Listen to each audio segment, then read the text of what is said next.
a student or peer who is resisting the correction. Next, what is truth? What is right and what is wrong? Hold that thought while I continue to quote from the same policy paper. Harassment and/or bullying could include acts motivated by but not limited to hostility toward the victim's real or perceived sex, race, national origin, ancestry, creed, religion, sexual orientation, gender identity, or gender expression, including transgender and gender nonconformity. It becomes confusing when we mix unchangeable attitudes, i.e. ancestry, with changeable attitudes like perceived sex or even behaviors like cross-dressing. We should never taunt, mock, or even try to correct a person's sex, race, ancestry. However, I'm convinced that some of these other qualifiers have been purposely inserted to give cover to the LGBTQ plus philosophy and their perverted behaviors. This doctrine wants to be freed of a guilty conscience and free of kind correction, while they feed their lustful, dangerous desires. Some of those qualifiers used are perceived sex, sexual orientation, gender identity, or gender expression. This is confusion. This teaching not only wants to be given a pass on all manner of deviant sexual behavior, but they want teachers and students to call wrong right and to be threatened with the harassment bullying label if truth is spoken. Here in Menomonie, we want our students to become lifelong learners, caring individuals, and responsible citizens. This will not happen with this kind of policy in place. That is so confusing. It is sneaky, evil, and cowardly. Our children, community, and schools need hope and love. Our community wants to encourage our school board to instruct our teachers to have the compassion and courage to speak the truth in love and to remove the swimming trunks from the backpack. Sorry, I went over a few seconds. Thank you, Josie. Anybody else? Okay, thank you. With that, we'll move on to item 1G, monthly employment report. That's there. Anybody have any questions? Okay, we'll move to item 2A, the consent agenda, action to approve the consent agenda. Is there a motion? I'll make a motion. Angie, is there a second? I'll second. Mark? Okay, the consent agenda contains the minutes from our regular board meeting from June 14th, our special board meeting on June 28th, the financial reports which approved general fund checks in the amount of $2,867,046.62 and cash receipts in the amount of $147,303.98 for the month of June 2021. We had no donations over $1,000. It also contains the approval of our 2021 annual meeting agenda and the retirement of policy 225 Exhibit 1, District Administrative Evaluation Institute. Any questions or discussion? Okay, Janet?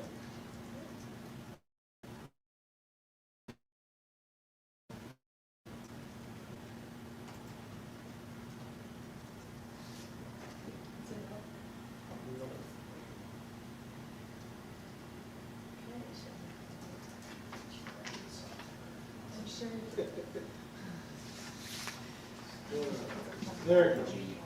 Oh, here it comes.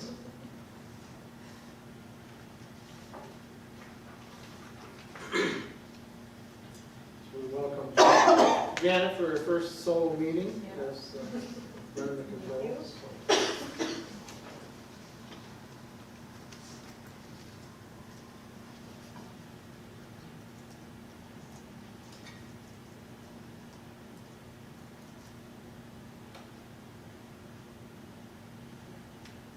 You missing anybody? No, it's all, everybody unanimous.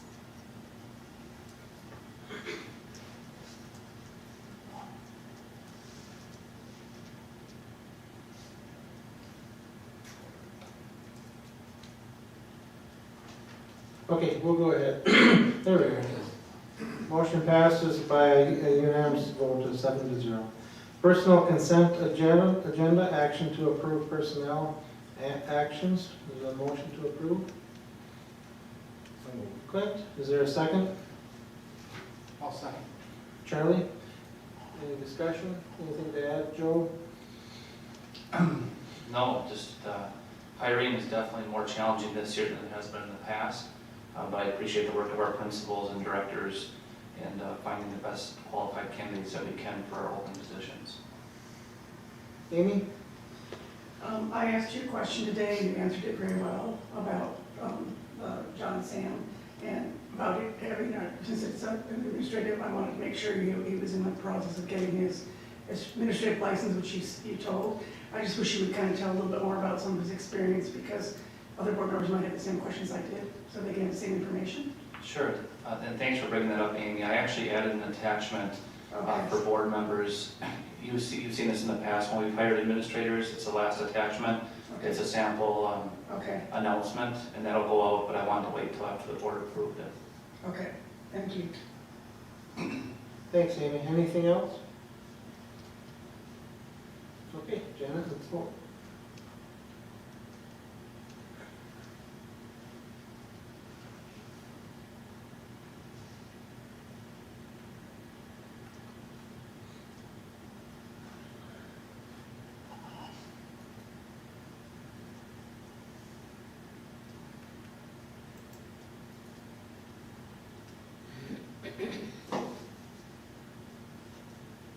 Okay, the personal consent agenda passes unanimously by a vote of 7-0. Moving on to the action agenda, item 4A, action to approve adjustment to the 2021-2022 school district calendar. Is there a motion to approve? So moved. Amy, is there a second? Tanya? So this item, the board already approved a calendar for this school year, but in talking with the administrative team and recognizing the needs of our staff, we really felt it was important to have an extra day of professional development at the front end of the school year. In talking about the new staff members that we have from last year and then the new staff members we have from this year, there are a lot of new faces, and many of those faces were covered for the entire year last year with masks. And it's interesting seeing some people that you kind of recognize them, but you really don't. And if that's the way for us, we also know that's the same way for our building levels in some aspects in terms of getting to know each other. And we really think it's important for the climate and culture of our school district that we have a great kickoff to the school year, and that we spend extra time this year with activities to get the staff together. And we're also assuming there's going to be some sort of protocols with COVID that will still be in place. Having extra time to review that information. And we know that buildings are going to look different this year than they did last year, and hopefully they look more normal than they did. But there's still going to be a difference in the environment that we're in. So having the time to collaborate, to communicate, and really just to spend some time getting to know each other is really important. So what we would do is move the professional development date that was originally scheduled for November 24th and move that to August 23rd. To give our faculty and staff more time to get ready for the school year. Okay, any questions? We did this last year as well. Yes. And it was, went over very well, so. No questions? Okay, Janet, let's vote.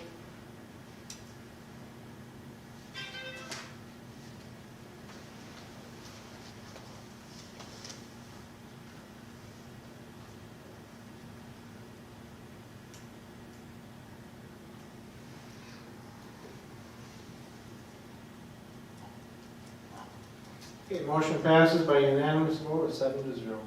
Item 4B, action to approve work plan for the 2021-2022 school year.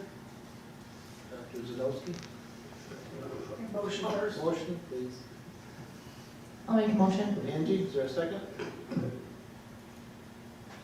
I'll second. Charlie? So the board reviewed the work plan a couple weeks ago at the last meeting, and based on the feedback that was provided by the board, also from the administrative team, the plan has been modified a little bit. First of all, every item now has a deliverable. I wouldn't necessarily say they're all SMART goals, because some of the deliverables are simply whether or not they get done. There's not a whole lot of measurement in some of them, but there still is a deliverable built into those. Secondly, there has been some discussion about the need for additional study of some of our curricular areas, both by board members and then also the administrative team. So under Pillar 1, we added the work that's going to be done with the program reviews in English Language Arts and in math. And those program reviews are led by Assistant Superintendent Brian Seguin. Also, our instructional coaches are involved with that, as well as faculty members. So that will be part of the work plan. But then I also want to point out that at the very top, I put an overarching strategic planning goal. And the strategic plan is so comprehensive, it's sometimes hard to understand how it all fits together, especially as we reset the strategic plan after the COVID pandemic. But what our plan is by January 1st to review all the targets. As you recall, the original strategic plan had several targets in each of the pillars. That's not what this plan is. This is our work plan for the actions that are intended to lead towards those targets. What we don't know yet is whether or not the targets that were set prior to the pandemic are still appropriate post-pandemic.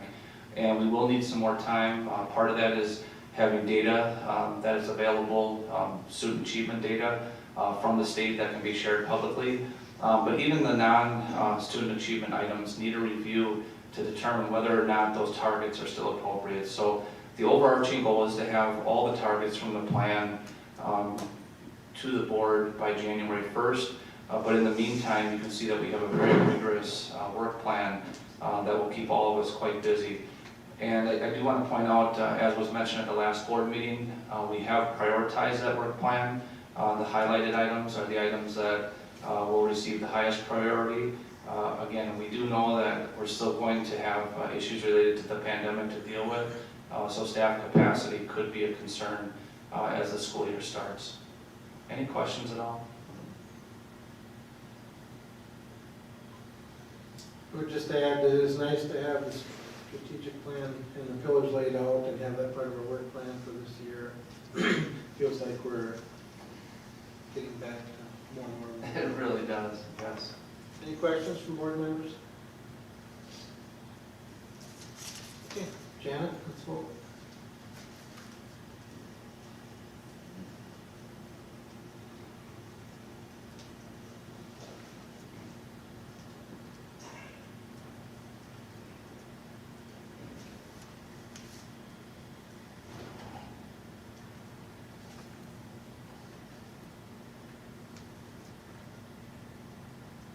Okay, motion passes by a vote of 7-0. Item 4C, action to approve education for employment plan. Motion to approve. I'll make a motion. Thank you. Is there a second? I'll second. Amy? Dave, this is another one that the board spent plenty of time reviewing. Heard a presentation from Brian Seguin and Ryan Sterry at the last meeting. But since then, and I appreciate board members forwarding questions on, so I have a chance to talk with the lead team and answer questions that come forward. But I do want to point out to the entire board that one question had to do with the format of this plan. A lot of times you think of a plan as more of a paper document, or something like that, or at least a plan on a page type of thing. But when the Department of Public Instruction provided input on how school districts could meet the law, one of the suggestions they had was to do a presentation like this and then link the presentation into the school district website. So that's kind of where the formatting of this plan came from. Also, there has been a date update. It was just a editorial change, just making sure that the correct date was on the plan. But everything should be good to go and it should be ready for your approval tonight. Any other questions? I know they did Brian and Ryan did a very nice job at their last board meeting talking about this plan and gave a really good presentation about it. Any questions from board members? Okay, let's vote.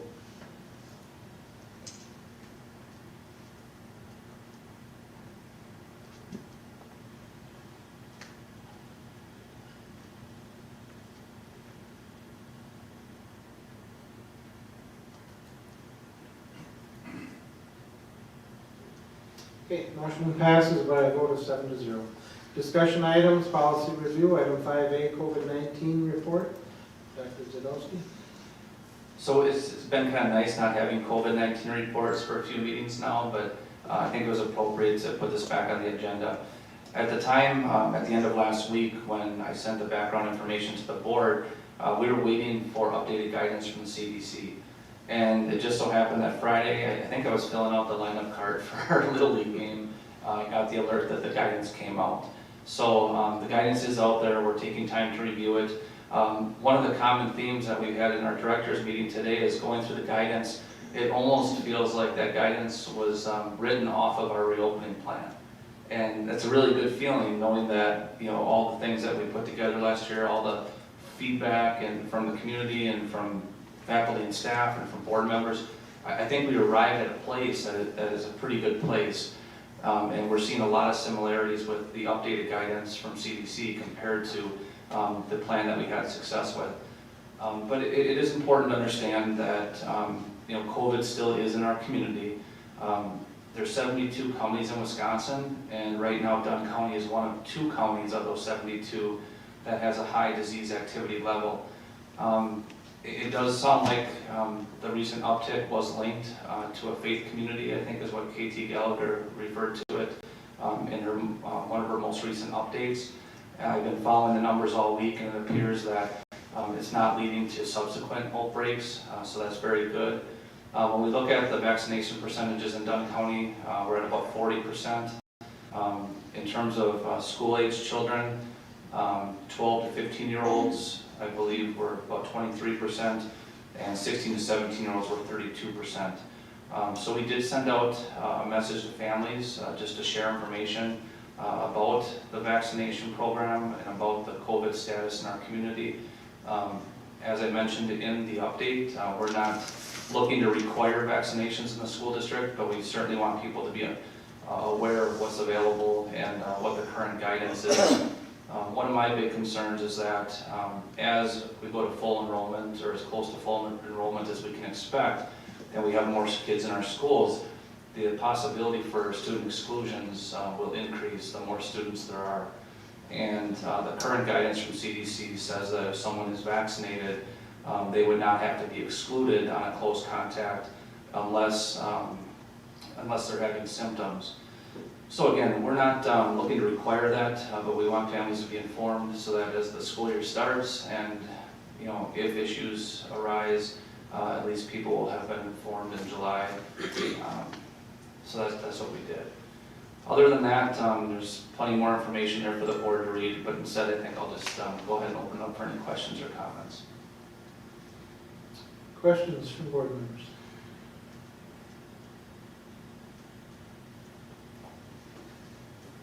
Amy? The CDC also recommends that people that are not vaccinated should wear a mask. I don't know if that's going to hurt with our school district or not. If we have children that are unvaccinated, that are under 12, I'm hoping that there'll be a vaccine for them that'll be approved maybe later in the fall. But that also is part of CDC guidance as well. Yes, it is, and you know, we have the timeline. The board will see a first draft of the plan for this school year at the next board meeting, but I think that's something that the board will have to continue to weigh in on. The recent action of the board to make masks optional in the school district, beginning, I believe it was June 4th, that's the direction that we're currently operating under. So I guess we'll see if the board wants to change that direction, but at this point, masks are optional. I think it's okay for that. At first I wasn't sure about the optional for summer, but I agree now that it was probably okay because there's smaller groups and there's a lot of outsideness with that group. But I'm just very concerned about when we get more crowded in our schools, we're bringing all the kids back, would be my concern going forward. Any other comments? Or? Okay. Thank you. Move on to a discussion item B, annual review of curriculum standards. So this is, and you can see Brian's summary there. This is required by the 2015 Wisconsin State Budget Act. So every year, the first meeting of the new fiscal year, which starts July 1st, this is presented to the board for review. Brian did a good job putting all the standards together. They are listed on our website. And unless there's any questions, this is just a matter of sharing this with the board to meet the standards of the law. Are there any questions? Any questions? Okay. Item 5C, policy 231.1, district administrator job description, first reading. The board has spent countless hours over the last few months redeveloping the evaluation instrument and process for the district administrator position. The next step in that process was to update the job description. I don't think it had been updated in over a decade. So Samantha Hoyt, the Director of Human Resources, spent time, went through dozens of job descriptions and also looked at the guidance from the Wisconsin Association of School Boards. I'm really pleased with what Sam did on this. I really like how she linked the different position responsibilities to the state standards for administrators. And I guess if there's any questions for Sam or any changes the board would like to see, now would be a great time to share that. Anything? I have one question for Sam. Does the standards, does this align with our evaluation tool 100%, you know, as far as the 11 standards that are in the evaluation tool? I believe it does. I made sure to include the standards, each of the standards at least once, if not multiple times, in the job description. So I believe it does, as long as, I have not seen the evaluation tool, but as long as it follows the standards, we should be good.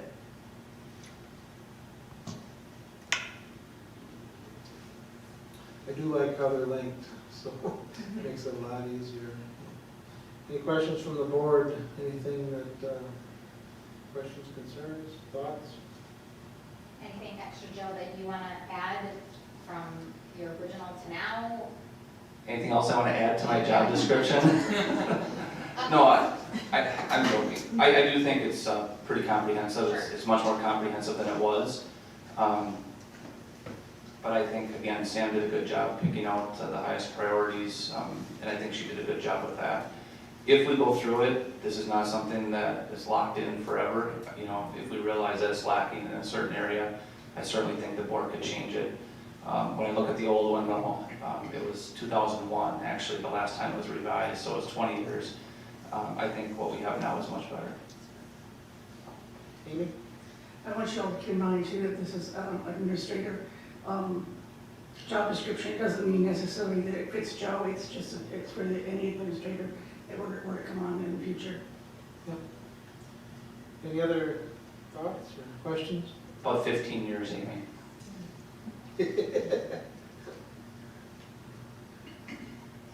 Okay. Nice job, Sam. Thank you. We'll bring that back for approval for the next meeting. Item 5D, discuss next steps in the development of the WASB District Administrative Evaluation Tool.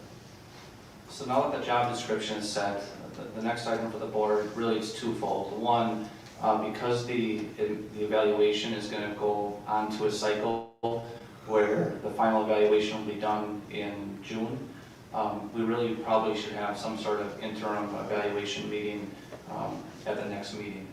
It's been since January since we've had an evaluation meeting, kind of a check-in. So in talking with Dave, I believe the plan is for the next school board meeting to have a closed session and to have a discussion about performance, goals, and such. In the board's packet, you can see the 4 goals that the board had set last January, so we can do a status update on those. The second piece is that the board needs to identify which of the 11 standards that you want the priority focus on for this year's evaluation. That's part of the tool. And if you recall from the consultant from the School Board Association that obviously a good administrator is going to need to do all of the standards, but in terms of the accountability piece, identifying 3 of those standards is something that they suggested that the board do. So I guess at this point, it'd probably be appropriate for the board to discuss those, and then if additional discussion needs to take place, that could take place next meeting as well. Okay. So here we're going to ask for input from the board members on these 11 standards, which 3 the board should choose as our highest priority ones for the next year. As Joe said, our evaluation is going to be set up from July 1st to June 30th, so these will become the standards that we will judge Joe on for the evaluation for the next year. So the three that you think are the highest priority in here are what we should choose. So I look for input from the board. If anybody has, I have some that I think, Amy? School improvement, because I think that's part of our plan anyway. Because our test scores, math is kind of wavering a little bit. Language arts needs a big boost. So I think that would be important. I guess I assume that's what that means. That standard would be to increase those scores or increase achievement in those areas. Yep, under school improvement, there's 10, I believe 10 breakdowns in that category, so it's pretty thorough. I would agree. I believe school improvement is important. Another one that that I was looking at was the one right in front of it, operations and management, because I think that's pretty encompassing for the district as far as takes a lot of things into consideration how the district functions. And Tanya? I'd just be curious how number 10 is different than 4, because 4 seems to be more specifics, curriculum, instruction, and assessment. So Maybe it's more than, number 10 has a lot of well-being and nurturing, where I feel like the curriculum, instruction, and assessment, it sounds like that's maybe more. I actually had both 4 and 10. I had 4, 6, and 10 were my top 3. I could switch mine to 4. Well, we need 3. We do need 3. So. I know, but I mean, one of them mine can be, could switch from 10 to 4. The others I would pick would be 2. And I'd probably go with 9 as well. Okay, other board members?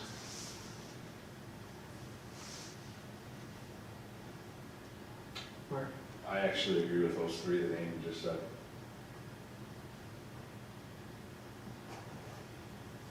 Apologies, was that 2, 4, and 9? 2, 4, and 9, yes. And these are for Jill, right, not the board? Correct. So like when we talk ethics and professional, we're saying that should be his focus, not the board's focus. Correct. Okay. I don't agree with 2. I lean more to upholding mission and vision and core values. And since the strategic plan is, we're talking about the pillars and standards, 1 seems to be more in alignment than professionalism and ethics. Which one did you Would you like to suspend the rules for this so we can just have an open discussion and not have to keep track of who says I what? make a motion. We have a motion, is there a second? Second. Second? Because I'd like to. All those in favor signify by saying aye. Aye. Opposed? Okay. Amy, you were saying? I just wanted to just, ask what time you said, which one would you say, other than 2? Number 1. I would not say number 2, I would suggest 1. Okay.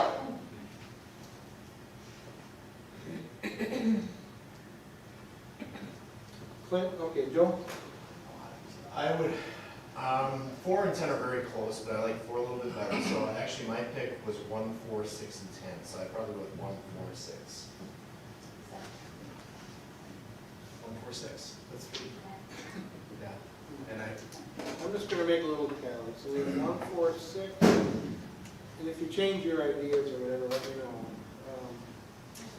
Amy, you were thinking 2, 4, 2, 4, and 9. 2, 4, 9.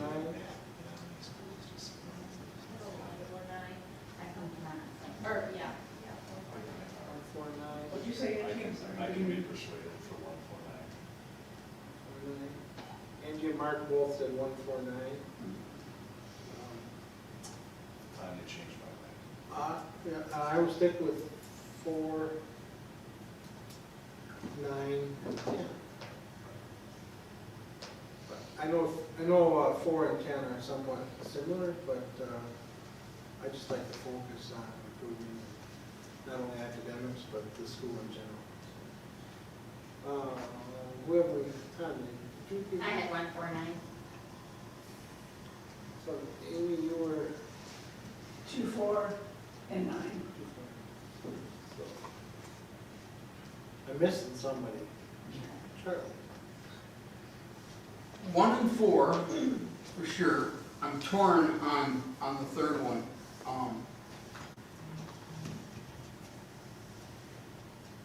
So at this point, I'm undecided on the third one, and can be convinced, I guess.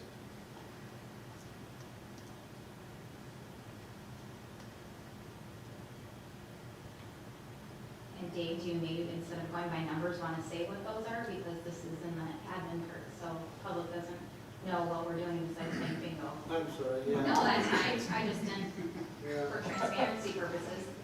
Sure, if you want to, go ahead. So standard 1 has to do with mission, vision, and core values. Standard 2, ethics and professional norms. Standard 3, equity and cultural responsiveness. Standard 4, curriculum instruction and assessment. Standard 5, community of care and support for students. 6, professional capacity of school personnel. 7, professional community for teachers and staff. 8, meaningful engagement of families and community. 9, operations and management. 10, school improvement. And then 11 is leadership aligned to the current job description. I guess certainly the board should set what the board thinks you want to have accountability for this year. Like I said, any good superintendent is going to be focusing on all of these standards areas.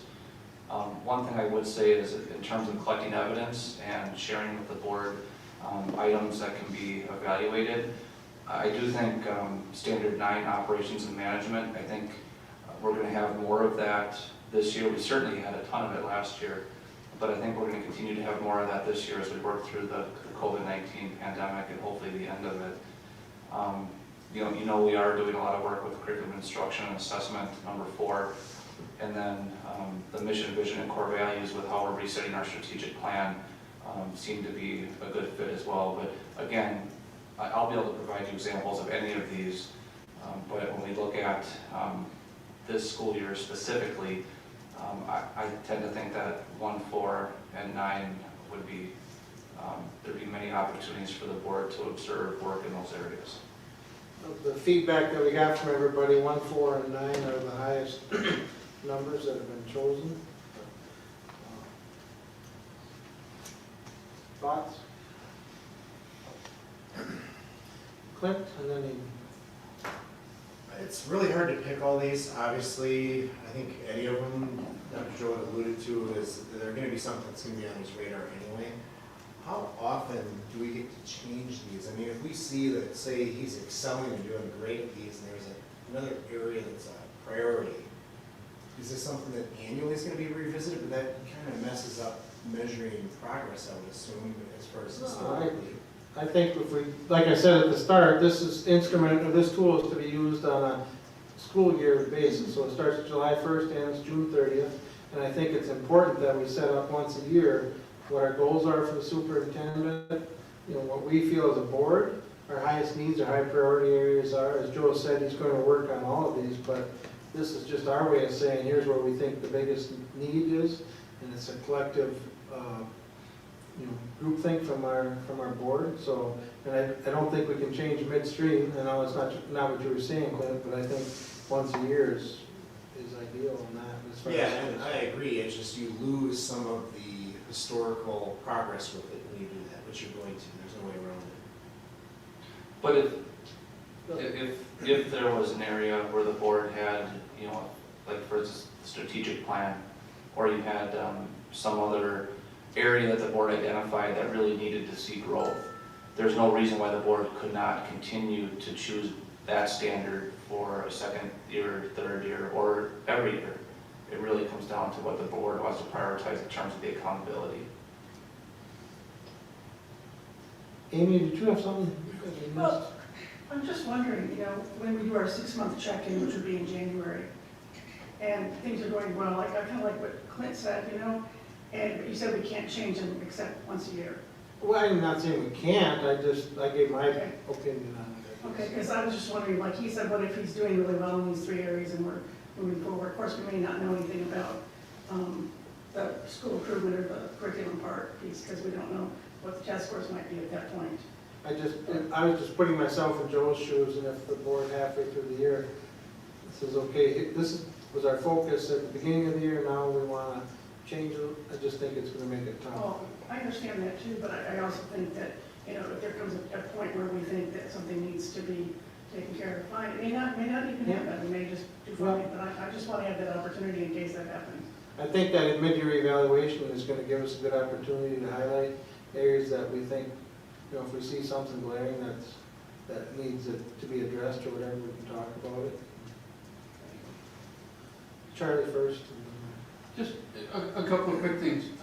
To Clint's comment, the way I read it, we could change these every year, all three, or change one, or change two, or keep them for multiple years, for 5 years or whatever, depending on where things are at, how things are going. But I do think it would be unfair to change it in the middle of the year. I kind of reminded of Snoopy where the girl takes the ball away when he tries to kick it every time, which is kind of, that's not really fair in my mind. I don't think that it's unreasonable to change if something, when COVID came up, the next year you'd think that their priorities probably changed, right? So it doesn't seem unreasonable that we change things, and maybe as things start to settle down, maybe we could go back to something. So, Lucy was holding the football. Lucy. thank you. I guess I was just gonna say, alluding to what Joe had said, like any good school, any good administrator, superintendent is gonna focus on all of these, right? So I get it, and where I look at this with 1, 4, and 9, there's a lot of overlap in these, as far as I'm concerned, because a lot of them kind of go hand in hand and are together. So I just don't think we need to get in the weeds and overthink this thing. I mean, it's pretty self-explanatory and standard, so that's all I got to say. No, I think we have fairly good consensus from the board on the numbers.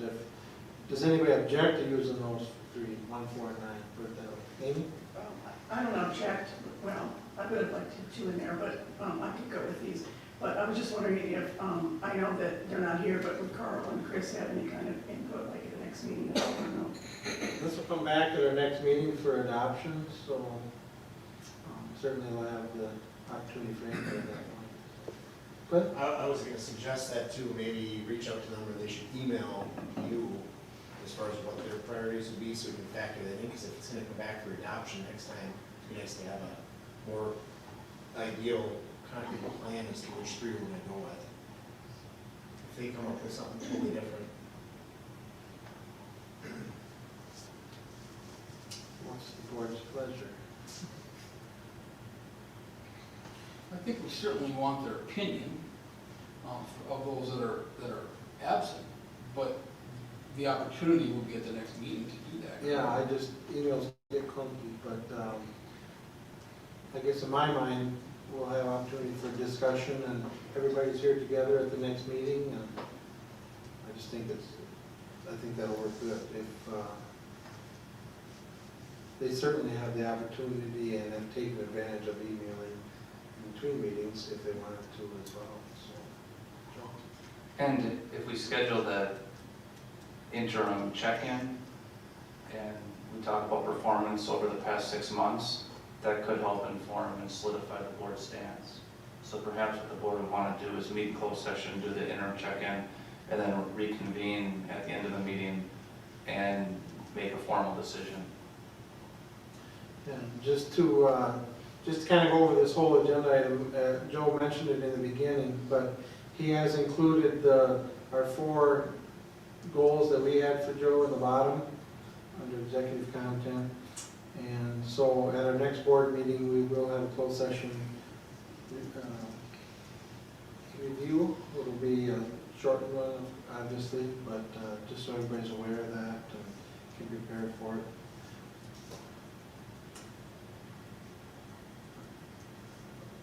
Everybody okay if we bring back 1, 4, and 9 then for our next meeting, and then we'll have approval of that? We can have discussion during the, once it's brought up as an agenda, we can have discussion on it then too. So. And Chris and Carl, if you guys are listening on the tape or have the chance to review this, you certainly have the opportunity to email myself and Joel any questions or concerns that you might have. So.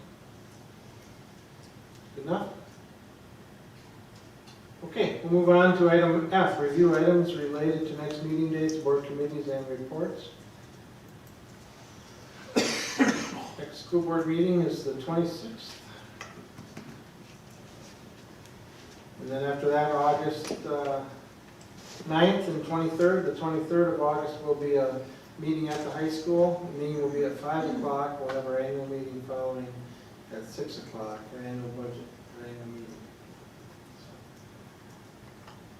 Anything else? I just want to say that I'll be at the Zoom sessions tomorrow and Wednesday for the equity conference sponsored by the NSBA. So I'll try to bring back a report at the next meeting. Perfect. Thank you. Okay, motion to adjourn. Nobody wants to go. Mark, is there a second? I'll second that. Angie, all in favor, signify by saying aye. Bye. Opposed? Meeting is adjourned. Thank you, everybody.